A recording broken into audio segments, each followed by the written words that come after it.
It's Wednesday, September 14th here at the West End Gun Club. Came out to the range with another day off from work. Just to do a little practice. So mainly I came out here because I was going to fix some props in the Conus container. I wanted to take care of that because I was going to test to see how well they work with the modifications, specifically with the tank trap. Anyway, if you hear some noise coming down, it's because they're dragging something across the range with a dozer. It's kind of loud, but they've been just, I don't know what it is, but they're just dragging across the ground with the dozer. Sounds like metal on dirt. Anyway, not much else to say here for today's range vlog. It's going to be pretty uneventful, just practice again and fixing props. And somebody made this comment, I don't know if it was a snide comment, they asked, you know, how come I have so much time off from work? Do I ever work? Because I'm out here at the range all the time. And to answer that question is I work all the time. So I work in information security. You know, we technically have 8 to 5, that's like business hours, right? But I work 24/7. And if something goes wrong at any time of the day, it's kind of my division's responsibility to, you know, respond to it and handle it if necessary or as applicable. But that being said, I don't really go anywhere. I don't travel. I don't take many real vacations. So I've been maxed out on vacation hours for at least 10 plus years. I think going on 15 years, maybe I've been maxed out on vacation. So I always have to take time off. Like you either use it or lose it, right? And you can technically cash out those vacation hours, but I don't want to do that for taxes. And it's a nice, being capped on your maxed out on vacation hours is a nice reason to just tell, you know, your supervisor or whomever, I'm taking off from work. I want to take a day to do stuff. And speak, well, I have to because I'm going to lose my vacation hours. So that's kind of why I do it. Is just I like to keep it at max vacation hours just so I can have that reason and to justify, you know, extra justification on why I want to take a day off from work. And that being said, I'm still calling into my afternoon meetings. I have 3 meetings this afternoon after starting at 1 o'clock. So I'm going to call into those because I can. Anyway, that being said, let's go ahead and just set a few targets up. I'm not going to set many targets. I don't feel like cleaning up that many things from the range for today's session. Although I think I'll put up a paper target just for fun. Anyway, let's go ahead and set up targets, start shooting.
As you can see, I've also been practicing a little sitting, which is what I wanted to do while I came out here this morning. The September Courts of Fire has one stage where we're taking 2 shots from the sitting, unsupported position, they call it, but from using a sling. And when I was doing the run through, I was having difficulty because my sling wasn't set up for this gun because I haven't shot with a sling in sitting with this gun after I put it into the Matrix Pro chassis, so my sling was not set up correctly.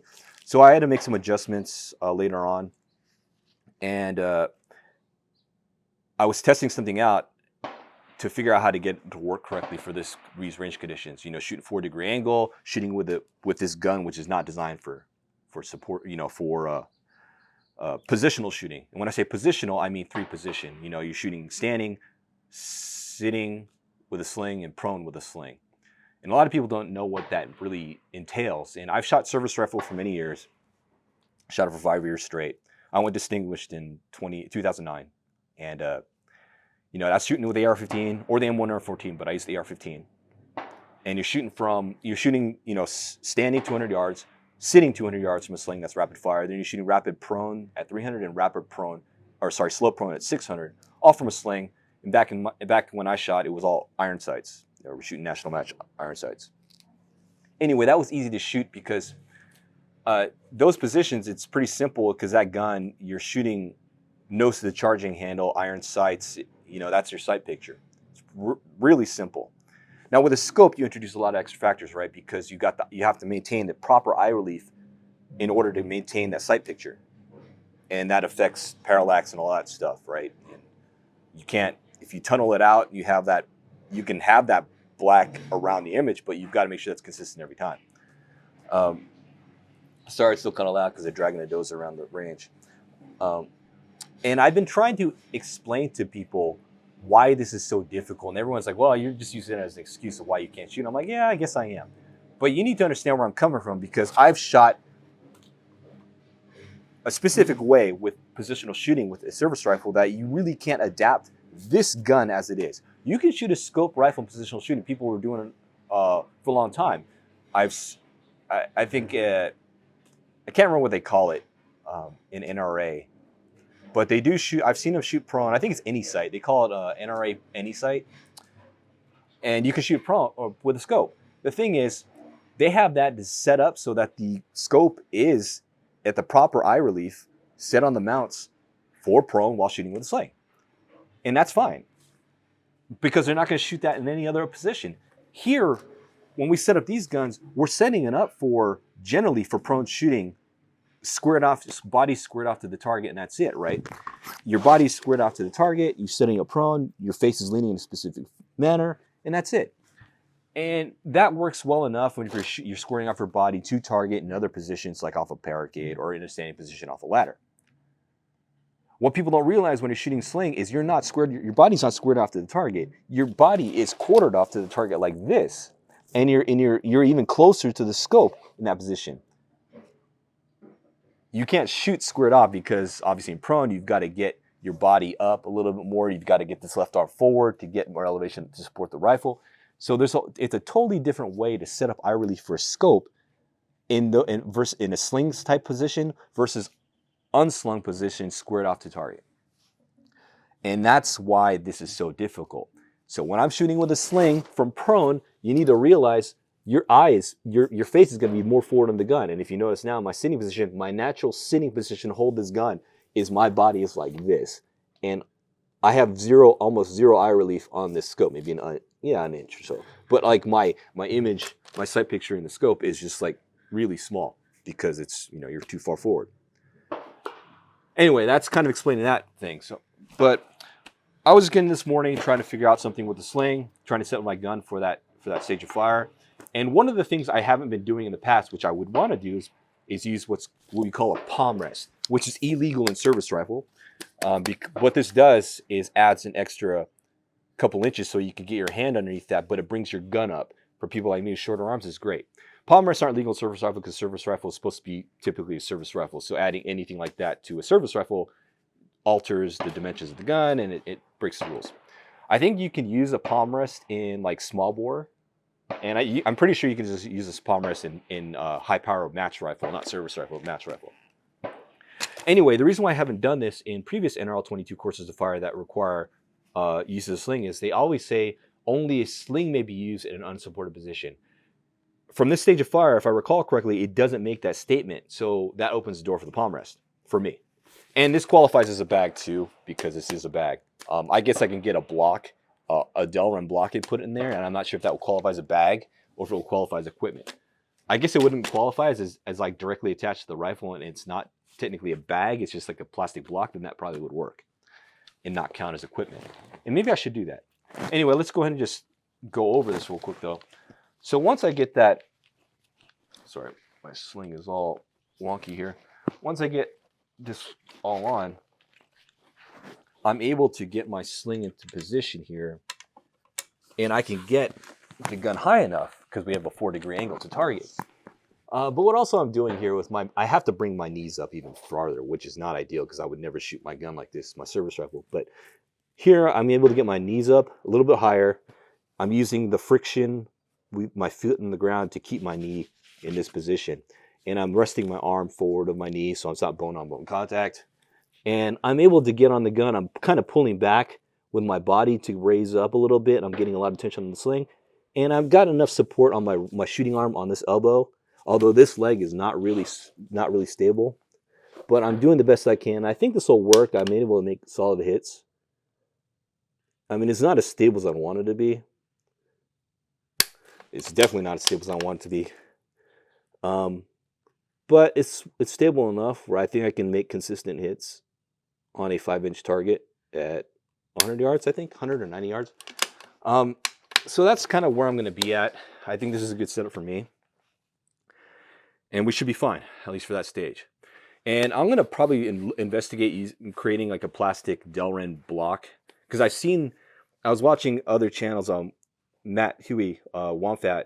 I've watched some of the match coverage they have up in Canada for the rimfire stuff. And I see they make heavy use of various fore-end type attachments. Like they have these large gamer plates that they use often. And but I've seen a couple people make something like that, a palm rest style deal for their gun for position shooting. So I might just do that for this type of gun because I need it for my short arms. And one thing I do want to bring up is the use of a sling because a lot of people still don't really understand cuff slings. So in service rifle, we're only use 2 types of slings. We have the USGI cotton web sling or the National Match 1913 slings. And they're all predicated, they look similar to this, right? In terms of what essentially you're getting here is you got a cuff. It's a single strap. It loops into itself, and you create this cuff here. And it adjusts up and down on this keeper that we have here. And this is your single attachment point. But what people need to understand, there's a few things here. One, your adjustment strap or the way it kind of peels out, it needs to come on the strap needs to be on the inside of your arm or close to your body. That's the one thing. So the reason why is because if the more tension you put, that means the tighter the sling gets. If it's the opposite way around, the tighter it goes, it's gonna kind of want to cant away from the body. So you want this to turn into the body when it tightens in. Number 2, you need to get this cuff high on the arm. And the biggest mistake people do is they get it kind of on the bicep, and what happens is it'll slip down or it'll pull down. And if you notice, what you're doing here is you're getting it closer to the forearm, and that basically negates any sort of stability you're creating because you're not creating this larger geometric stability point, right? What I'm trying to explain here is if you get it higher in the gun or higher on the arm, if you get above the bicep here, tighten that down. If you notice my arm, I'm creating this triangle here, and that creates this. You see this gap here, and that's what creates that more support for your gun. I'm not sure if that's the best way to explain it, but that's kind of how you could visualize it. Get it high in the arm, above the bicep, so it doesn't slip down. Because if it slips, it falls down, and you're negating any sort of stability you can get with the sling. The third item here I want to bring up is kind of 2 alpha, I guess, an amendment to that. Once you get above the bicep, it also needs to be tight so it won't slip down. But the third item I want to bring up is where this cuff or this keeper is meeting here. I don't know if I'm trying to explain at this point. It needs to be over the brachial artery. So if you try to show this on camera, but if you get it high in the arm, and where this meeting point is, you got to get it over the brachial artery, which is actually more on the inside, which is not really going to work if you get it over that, but kind of close to it as much as possible. And so what you're going to do is kind of have this in line with your arm, kind of right there. And what you're doing is if you get that meeting point over the brachial artery, you mitigate what's called sling pulse. If you never had sling pulse before, best way to try it out is kind of put the sling strap such that the strap is like touching the brachial artery. And then getting sling, and you're getting your position and sling up.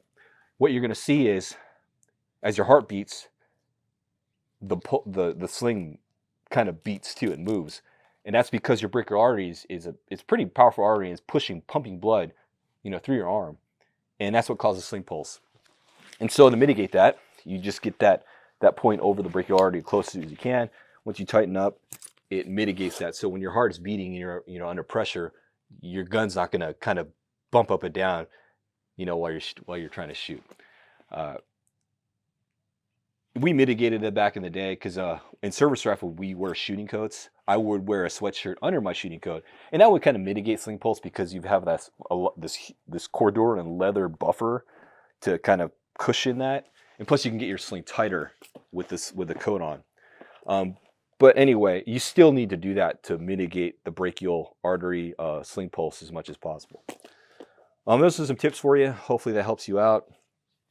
I'm not the best sling shooter by any means, but I've shot service rifle for a long time, and while I wasn't always consistently cleaning the sitting stage, I was always dropping a point for some reason. But later on in my service rifle tenure, I figured things out, and if I kept shooting, I probably would have been able to clean that all the time with a service rifle. Cleaning meaning 10 shots, 10 point in the 10 ring or X ring for 100 points. Anyway, I'm not the best sling shooter. There's other people out there who are good at sling shooting. Obviously, David Tubb is like the king of, or was the king, or still is the king. He doesn't shoot a high power anymore, I don't think, but he still holds the most national championships for high power. Dennis DeMille, formerly of Creedmoor Sports, he used to shoot Creedmoor Sports when they were in Camp Pendleton. He used to shoot at our matches at Pendleton, and I think he still holds the national record for the NRA rapid sitting 200 yards. I think he still holds that record, and I've seen him shoot. I've seen his targets when he's at our matches, and he can easily hold minute of angle with iron sights, using a Tubb gun. David Tubb, the Tubb 2000, he could easily hold minute of angle from a sitting position, like no problem, 10 shots in 60 seconds. Anyway, that's it for the kind of my sling explanation. It was kind of long, but hopefully that explained kind of like my thought processes behind what's going on here as far as why I find it so difficult to shoot this type of gun in a sling position, essentially coming from a knowledgeable service rifle background, and when I shot that for like 5 years straight. And hopefully you got some ideas and tips on how to use a sling, and especially for those people coming to our match, remember 4-degree up angle. You got to get that muzzle up a little bit, so hopefully you have a sitting position that you can get that rifle angle up. Anyway, let's go ahead and get a few more rounds out range, and then I'm going to start messing around the condens container to clean up a few things or fix some props.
So the tank trap that we have is kind of tippy, right? I think I'm using 5 foot or 4 foot, 4 foot, 4 foot.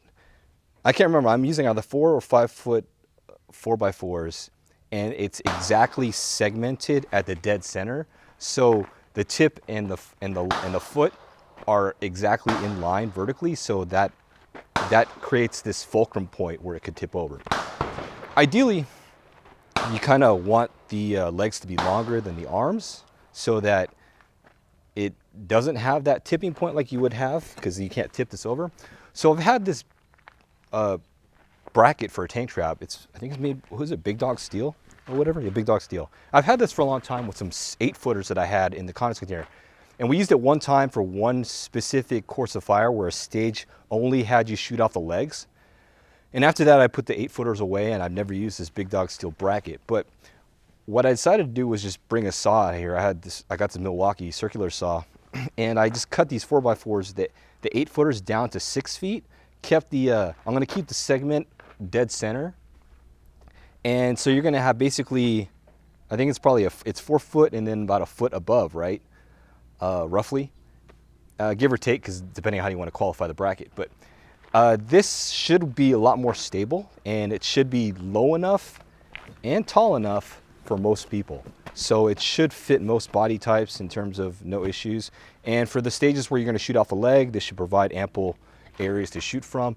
And for normal tank trap stages where you're shooting off the tip, you can rest the heaviest rifle and it won't tip over, because obviously the base is so much wider than the top side.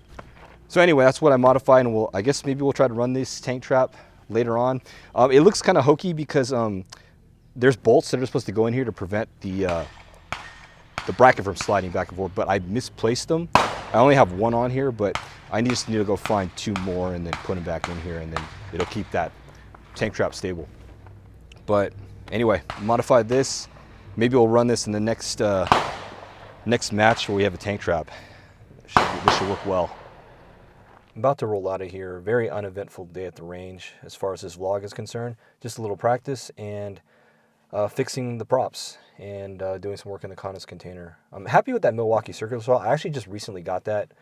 I have circular saws, but they're all, corded saws, because I never really needed to use a circular saw outside in an area where I couldn't get access to electrical power. So acquired that Milwaukee saw, and actually there was a price hack on it. So for those of you who don't know, Home Depot tends to do these deals with Milwaukee tools where you get like this free battery if you buy a tool, a specific tool. And so the M18 fuel circular saw 7 1/4 inch, that runs for $249 at Home Depot normally. And so they offered a free battery with it recently. And so, oh, that's cool, right? I was like thinking, I bet they have the price hack. And so what that is when you cart the items, it's going to be $249 in the battery, right? But you would think it would be $249 plus 0, when in actuality, the way they do the receipt is it's going to be reduced prices for both, where it both equals the $249 price. So in this case, with the circular saw, it goes from $249 with the battery to $149 plus $99 or $100 for the battery. So it's treated as 2 paid items. So technically, and Home Depot is well aware of this, that you can go return that battery and you get that circular saw for the reduced price. And so that's what I'm going to do. I haven't returned the battery yet. I don't need the battery because I got plenty of M18 batteries. But this is the Home Depot price hack. It's a well-known thing that people have been taking advantage of ever since Home Depot has had these types of deals on Milwaukee tools. And I can only imagine the Milwaukee tool, I guess the profit margins for retailers is going to be kind of high if they're able to do this and not see any losses. So anyway, I'm going to go return the battery sometime this week. But if you're interested in a cordless electrical circular saw, then you might want to go take a look at that Milwaukee M18. It's go to Home Depot, look for Milwaukee M18 fuel circular saw, and it should come up with, says, free battery with purchase or whatever. And there's a specific battery you have to get. It's a high output, like a 6.0 M18 battery, and it'll eventually cart out correctly on the Home Depot website. When you put it in the cart, it'll set up the receipts. But anyway, that's my little deal for you for today. Not related to guns or anything, but I know most of you are relatively handy, so you might be interested in that. Of course, if you're not into the Milwaukee ecosystem, you don't care because you might use DeWalt. I know my dad uses DeWalt's. Most of my stuff is Milwaukee as far as my cordless tools. So anyway, that's it for today. Today's range vlog. I'm gonna get out of here. I need to get something to eat. I've been getting hungry early in the mornings now. I used to not eat before 12, but I stopped doing that because I've realized that most of my migraines have been triggered because of hunger. So I've been trying to eat light in the mornings, and I usually eat a yogurt after the gym because I go to the gym early in the morning, get back from the gym, take a shower, and I eat a yogurt around 6:30. But I haven't eaten anything. It's already 9:30. Probably gonna get a little snack on the way home, and then then I'm gonna call into my meetings this afternoon. Anyway, reminder: NRL22 match is Sunday, September 25th at the West End Gun Club. If you're interested and you're in the area, come on out. Should be a good time. Anyway, that's it for today, September 14th, Wednesday here at the West End Gun Club. Thanks for watching. See you in the next vlog.